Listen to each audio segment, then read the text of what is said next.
In this episode, I'm going to talk about control, whether or not we are truly in control of our lives or whether control is just an illusion. I'm going to talk about how control influences our thoughts, our actions, and even our sense of self. I'm going to talk about the paradox of how we as humans crave the feeling of control for safety and security, but at the same time, so many things in the world seem completely outside of our influence. So in this episode, I'm going to touch on philosophy, science, and mindfulness, the interplay between bodily responses, free will, and our subconscious, and hopefully explore some practical tools around how we can find a balance in this area. So let's get into it. Hi, and welcome to another episode of Thinking Differently, a podcast designed to take an idea, pull it apart, and challenge the way that we think about it. I'm your host, Andy Franklin, and I'll be your guide through this sometimes wandering journey of exploration, which will hopefully leave you with more questions than answers and a lot to think about.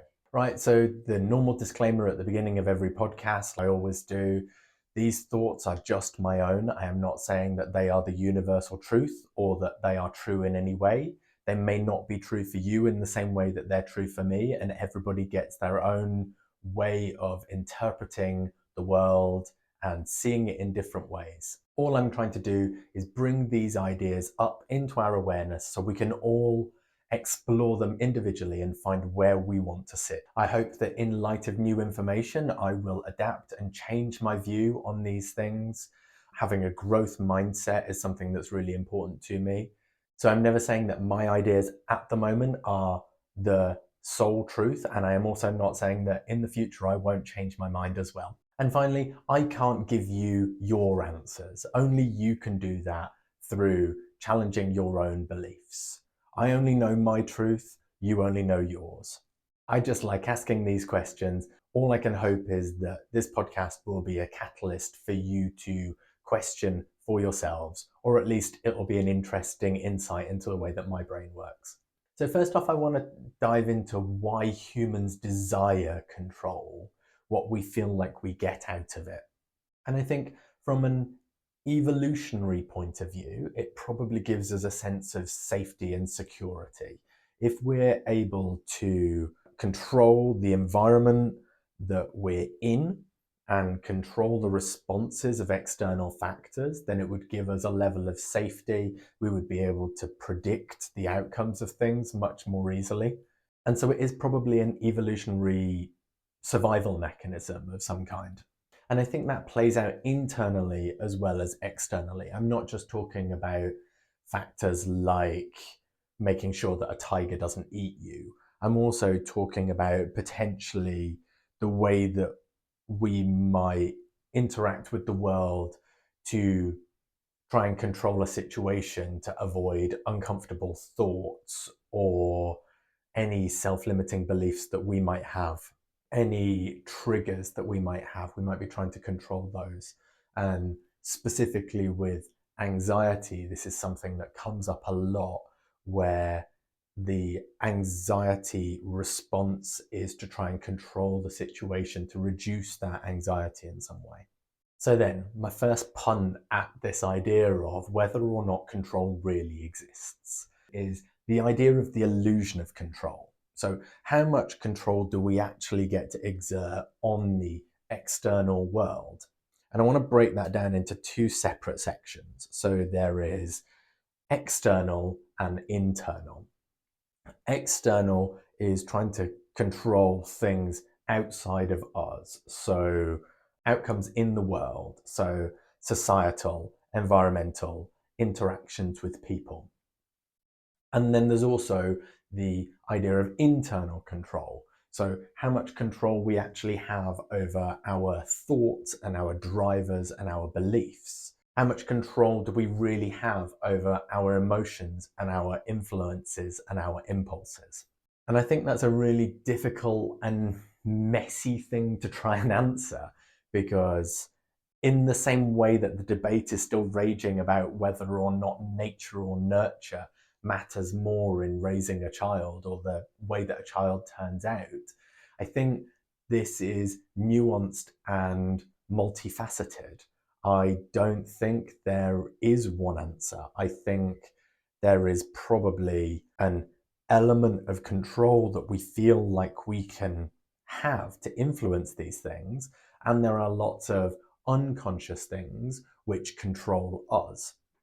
It's probably a two-way street in some way, that we both get to influence things and also things influence us. So potentially the issue with the idea of control is more in the way that we perceive it, more in the way that we approach it as a binary thing, whether or not we are completely in control or not at all in control, as opposed to most things which are more nuanced and balanced, where actually both things can impact the end result, and one thing is not more prominent or important than the other.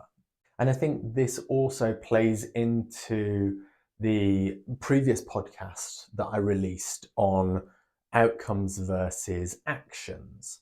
I think this kind of flows on from this idea that we are more in control of our actions, but less in control of the outcomes of those actions. So, off the back of that episode, I actually had a conversation with my brother about this. And we were using the analogy of, if he asked me to look after his wallet, then the outcome is still very important. He would expect that I would do everything within my power and be able to return that wallet to him. And his argument was that the outcome is still really important, because if I just turned around and said, "Oh, sorry, I lost it," then that's not good enough, even if I claimed that all of my actions were pointing in the right direction. There is an implicit expectation of that outcome. But going into this idea of control in a little more detail, there are definitely things within that situation that I would be able to control. There are things like how much attention I paid to that wallet. There are things like whether or not I took it out with me or left it on the side. But then there are other potential things that are completely outside of my control. There might be an incident where I am carrying his wallet and I am looking after it as best as I can, and then someone stops me on the street and mugs me. Now, I would hand over that wallet, but is that then still my fault for not looking after that wallet well enough, when the outcome was driven by something completely outside of my control in that instance? So again, this probably leads me into this idea that we both have control over certain things and don't have control over certain things.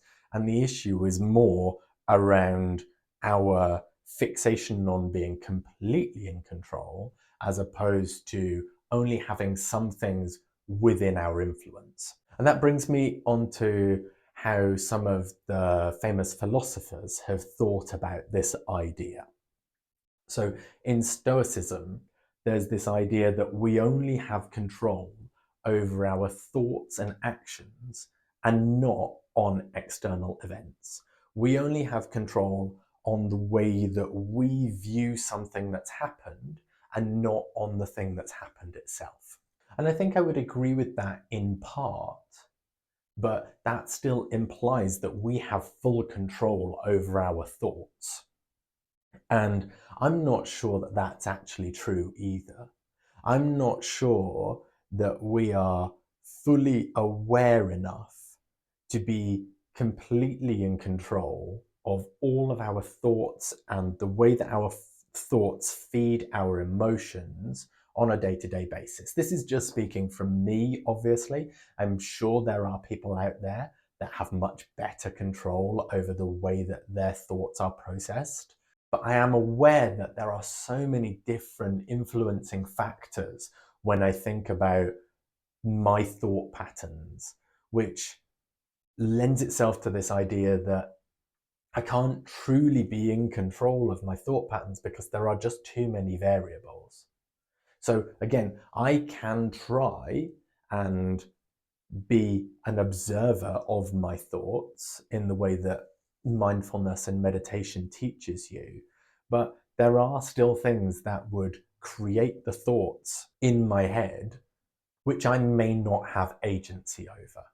So, how well I slept the night before, or how much food I've eaten, or the way that my body is processing the sugars in that food, or how much exercise I've done, or any of these things. While all of those things individually might be within my control to do something about in the future, in that moment when a thought comes up, am I truly in control of that thought? Or is it driven by external factors and other physiological responses which create that thought in my head? And a really good example of this, in terms of how maybe we're not fully in control of our thoughts based on the way that our body is responding to something, is the idea of stress and cortisol. So I learned recently that adrenaline actually narrows your field of vision. So they did some scientific studies, and when you have a spike of adrenaline in your body, your peripheral vision drops from about 180 degrees down to about 30 degrees. So all of a sudden, this adrenaline is creating this focus, this narrowing of your focus in order to protect you by being able to completely focus on the thing that is driving that adrenaline, that stress response. And I think that probably happens on a mental level as well. So the idea is that when we're in a stress response, it's very difficult for us to have a broad and open and expansive view on the situation at hand, because our adrenaline has narrowed our focus. So it's very difficult to see the nuance in something. It's very difficult to see things as not black and white in that moment. So I guess what I'm suggesting is that sometimes our bodily responses are the things which will create a certain thought or a way that we process the external environment. And that kind of stuff is not within our control. That is our body's natural response. But again, that's not to say that we don't have some agency over those things. Again, we can practice on reducing our stress response to certain situations.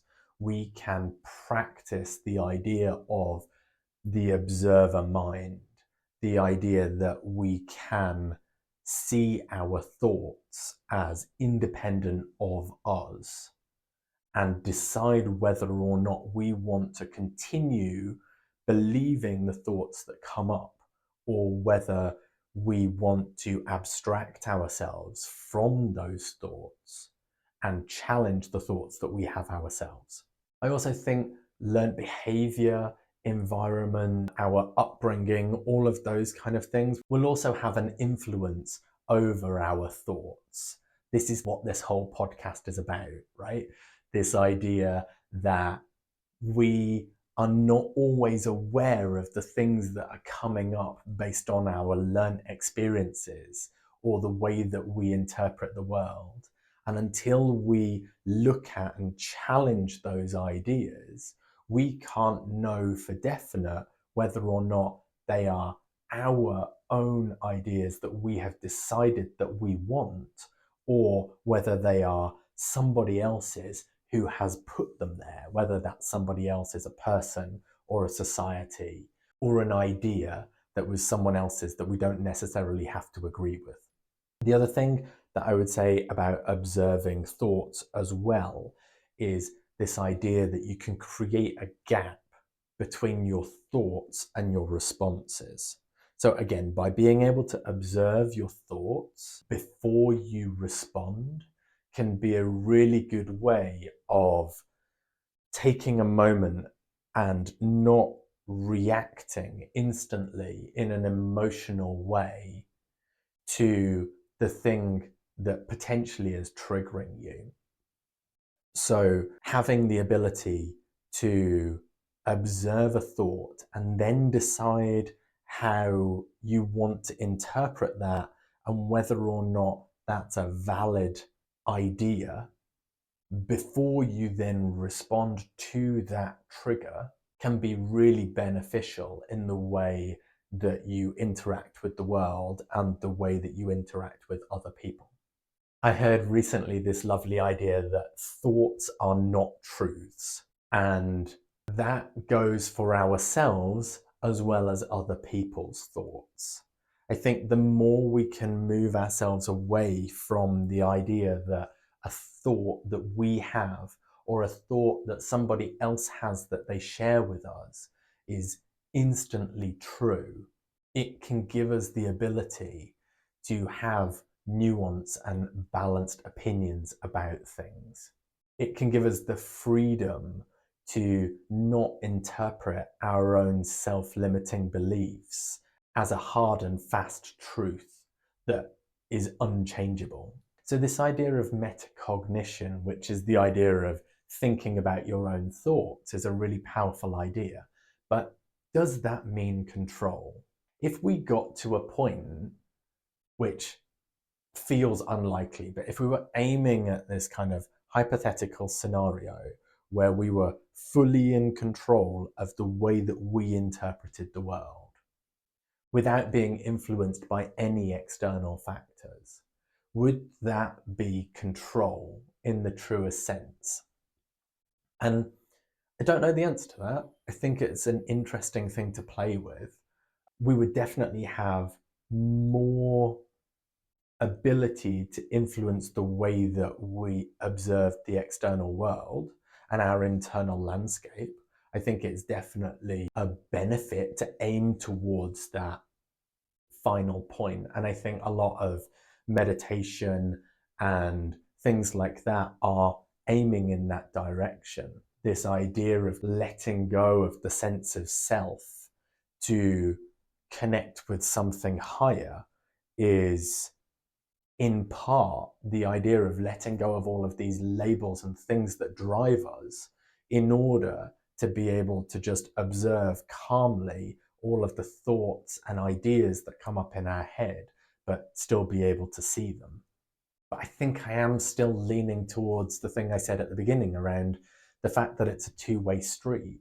I think even if you were completely in control of your own thoughts and the way that you interpreted the world, there would still be things in your subconscious. There would still be things in the external world that would influence you. And so the idea that we could ever be truly in control of anything probably doesn't work. It's a nice abstract idea. I'm not sure as humans being influenced by our sensory perceptions of the world, we would ever get to a point where those things weren't influencing us. So if we're not in control of our world, then is there something else that is? Is there another driving factor?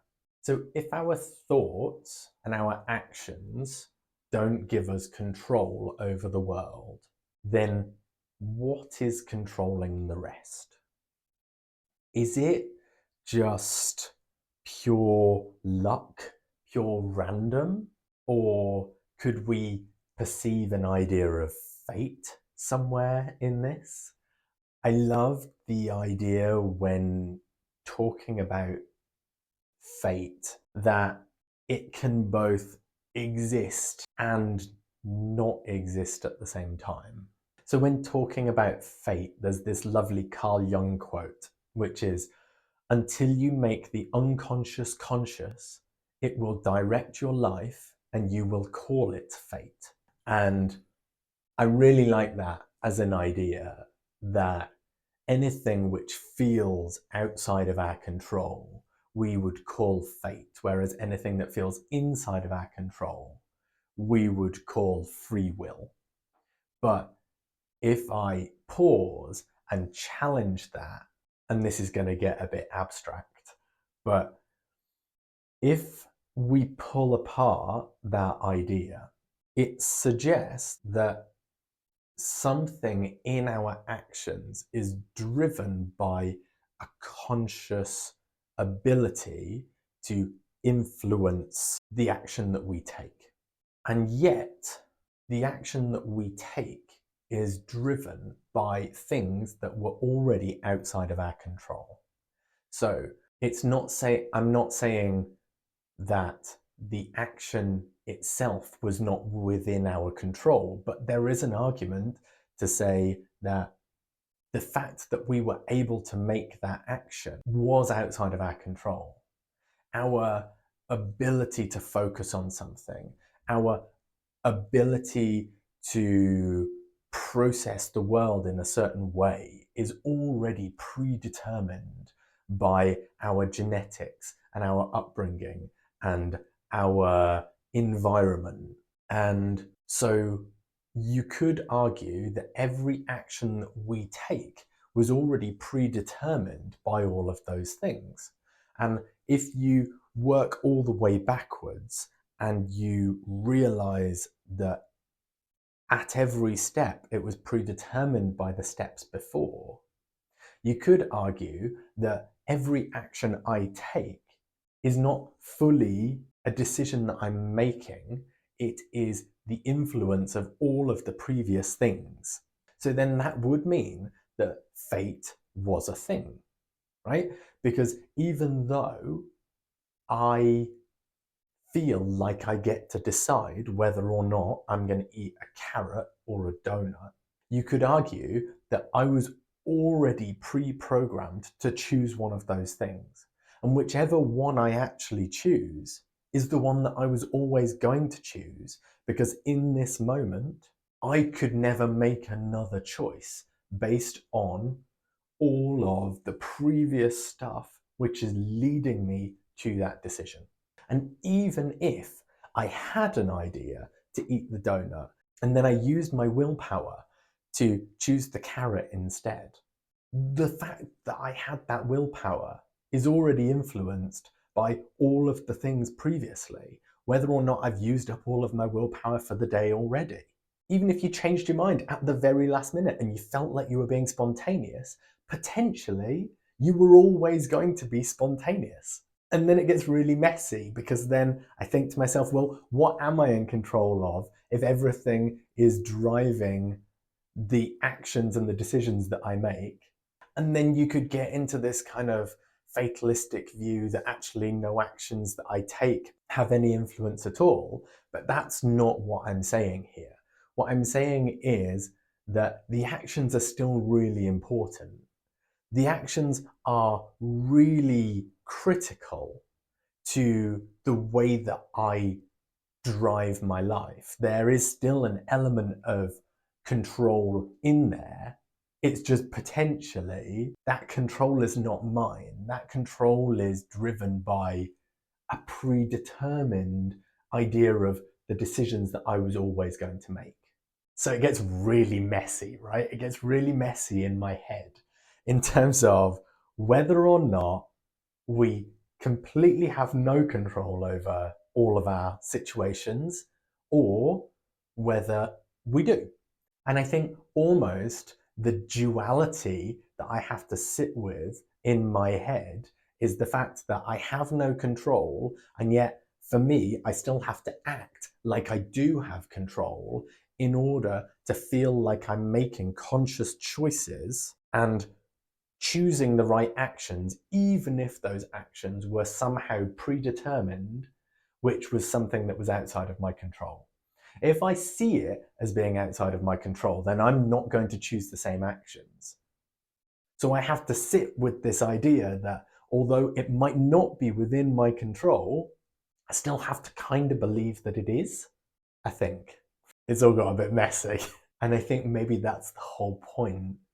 Maybe me talking about this element of control is actually to understand myself that there is no answer to this question, that we have to perceive this idea of control because it is beneficial to us to do, regardless of what the objective truth is, if there is an objective truth. And I've got a podcast coming out soon about subjectivity and whether or not there is ever actually an objective truth, but I don't have time to talk about it here.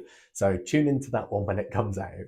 So I guess it is this combination of surrendering to the external influences and internal influences while still taking responsibility for our actions as much as we can take responsibility for our actions. And maybe taking responsibility for our actions is the only thing that we can do in order to be in control. So I'm going to quote the Serenity Prayer, which is obviously associated with AA, but I think it fully sums up everything that I've said so far. So the prayer goes, God grant me the serenity to accept the things that I cannot change, the courage to change the things I can, and the wisdom to know the difference. And I think potentially with this control thing, because I always, for myself, lean more on the side of over control rather than under control. The first part of that prayer is the thing I feel like I really need to focus on. Grant me the serenity to accept the things that I cannot change. That is, give me the ability to practice self-compassion when outcomes don't align with the effort and the actions that I have taken. Give me the ability to understand that if I have taken all of the steps that I felt like I could, that's enough. And then the other part, that bit at the end about the wisdom to know the difference, that's critical too, because that's one of the areas that I tend to get really stuck on. This idea of control for me always plays out in me adapting my behavior to try and elicit a certain response from a certain person as kind of a protection mechanism, either me protecting that person or that person having a response that I don't want. So I try and control the situation there. And that's something that I'm actively working on at the moment, to understand that I am not in control of someone else's thoughts. I am not in control of someone else's response to the way that I behave. If I act with integrity and speak in a truthful but compassionate way, then if someone else has a particular trigger or someone else has a particular response to the way that I'm behaving, then that is their response. It's not mine. It's not mine to take on. It's not mine to be their savior or their protector.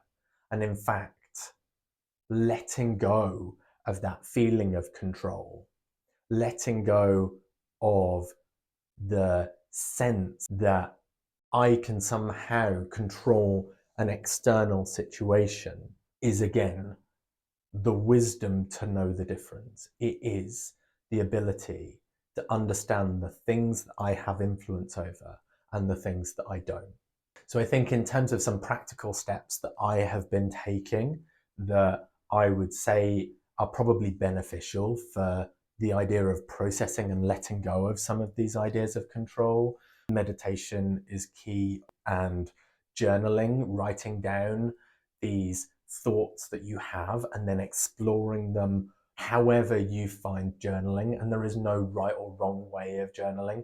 I personally don't like writing things down. I know some people really like handwriting things, but for me, because I feel like I'm better at talking than I am at writing, I will dictate my notes into a phone for my journal, which, because I've got a Google phone, is really good because I can dictate them and then it just writes them out as text. But that for me makes a big difference in being able to really challenge and process my thoughts and understand how I feel about things from a kind of observer point of view. So to sum up, I think maybe for me, letting go of the sense of control over situations and instead finding a level of peace and acceptance in the way that things are, while still understanding that I do have agency, that I do get to make decisions and pick actions, even if those actions are somehow not actually within my control. The ability to understand where I do have the ability to make changes and adapt my internal or external world, but then also understanding that I don't always have control over everything that's going on is going to be a really difficult balance to strike, but I think possibly the right one to try and aim towards. Some things that I would probably suggest trying to journal on or to discuss would be, in every situation where you feel like you want to exert an element of control, really drilling into why that is. Why you feel like you need control over a certain situation or a certain outcome, and challenging whether or not that is a defense mechanism, whether it is trying to elicit a certain response or an emotion within you, and that's why you're driving towards this area of control. But also completely accepting that we are humans. We are driven by things that are outside of our control. We are never going to be perfect. We always use this phrase in our house that perfect doesn't exist. So all we can do is aim towards being more aware of these things, while also giving ourselves the compassion to understand that we're probably never going to get to a point where we're perfectly okay with letting go of the idea of control in all situations. And I guess that's probably it for today. I would love to hear your thoughts on this. Obviously, it got a bit metacognition weird in the middle. So I'd love to know if you've ever thought about it in that way and how you reconciled some of those ideas that I had. So I think this is a really interesting topic, and I've only just scratched the surface of it, but I would love to hear some of your thoughts to see whether or not I can integrate more views into this idea. And with that, I'll sign off. So thanks for listening and take care.